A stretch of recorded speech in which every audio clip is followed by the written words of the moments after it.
Ayun guys, magandang hapon po sa ating lahat at welcome to my vlog. For today's video po, andito pa rin po tayo sa Vilas, Pangasinan, kung saan makikita po natin yung property na binebenta po rito. At ito po yun, kung ano po yung nakikita nyo na to, ito po yun. May dalawa po siyang mangga na malalaki. Ayan po, malaking mangga. Ayan, may papaya po siya. Mula po dyan sa may bakod, dito po. Itignan ko po ito, tatapatan ko po yung kanya. Ito po yun guys, wala po dito sa may kawayan na to, hanggang po dyan, hanggang dito po. Tapos diretso po dyan, kasama po yung mga papaya na yon. Diretso po yan hanggang doon sa may bukid. Bali may daan po dyan, papakita ko po sa inyo mamaya. Ayan po, laking mangga po, naka Centennial mango tree. Ayan po, sumusukat po ito ng 3.1 hectares. Ayan po, ganda, ang ganda ng property.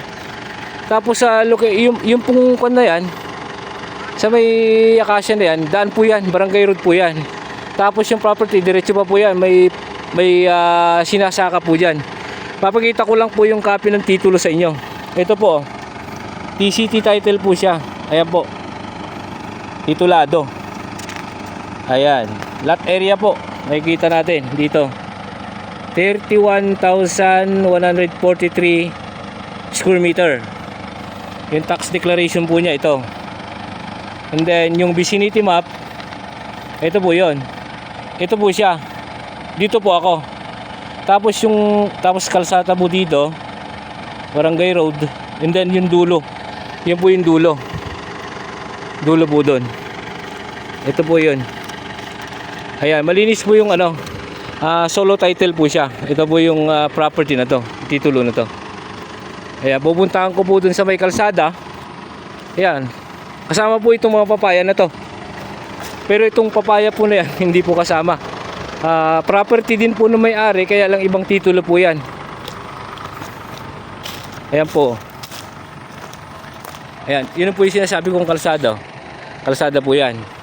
Barangay road po yan. Tapos yung karugtong nitong property, dyan po diretso po yan.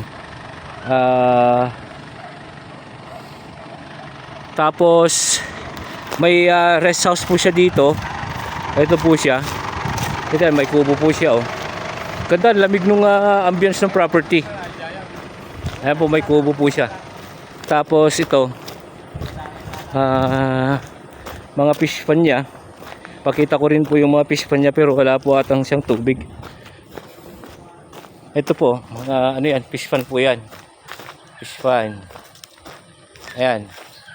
Tapos po ito yung pinaka rest house niya, hinabakuran na yan. Bakod po yan. Ayan. Pero napabayaan na po kasi masukal na po eh. Dati daw po ito malinis. Wala masyadong mga kapunong kahoy. Yan po.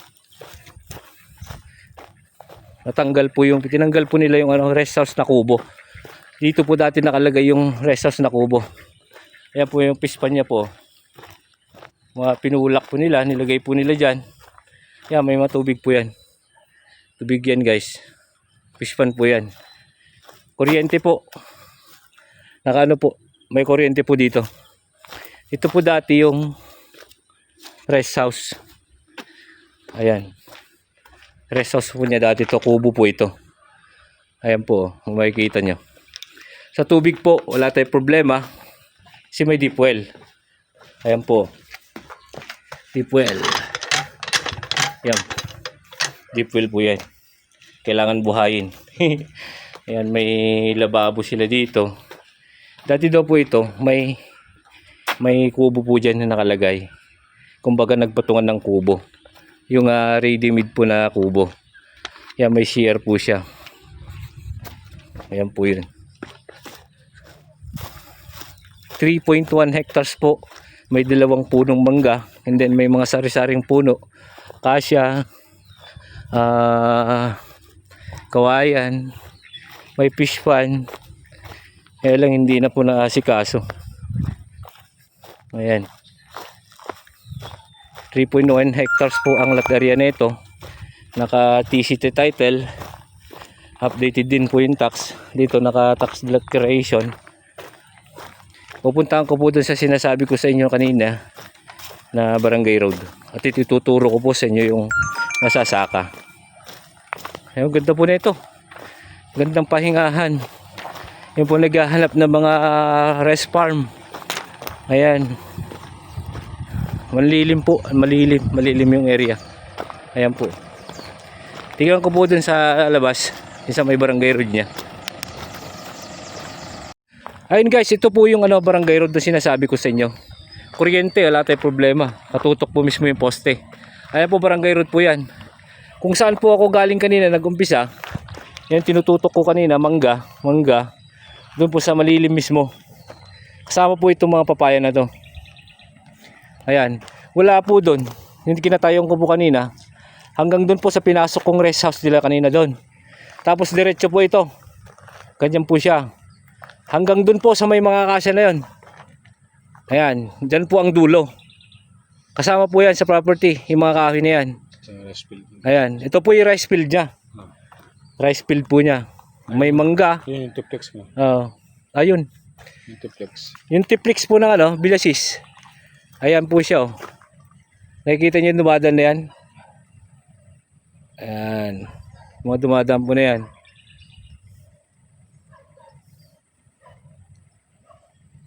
Yan po yung duplex. Villasis po ito. Ito po yung rice field niya. And then naka po dito sa may Barangay Road. Ayan po, Barangay Road. Pwede pong dumaan doon sa may right of way. Pwede rin po dumaan dito. Magbukas lang po kayo ng tawag na ito, daanan po rito para papunta dyan sa may malilim na yan. Tatlo pala yung mangga. Tatlong puno po pala. Isa, dalawa, tatlo. Tatlong malalaki po.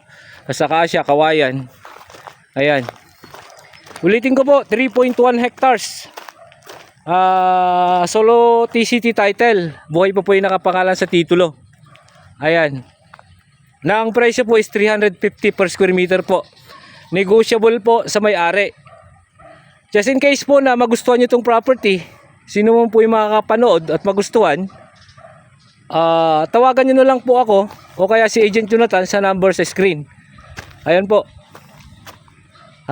Iharap ko po kayo sa may-ari ng property at makakausap po ninyo. Kayo na po bahala ang tumawad sa presyo niya. Ayun, maraming salamat po. Until my next video, Mr. Excitement Mix Vlog. Maraming salamat po.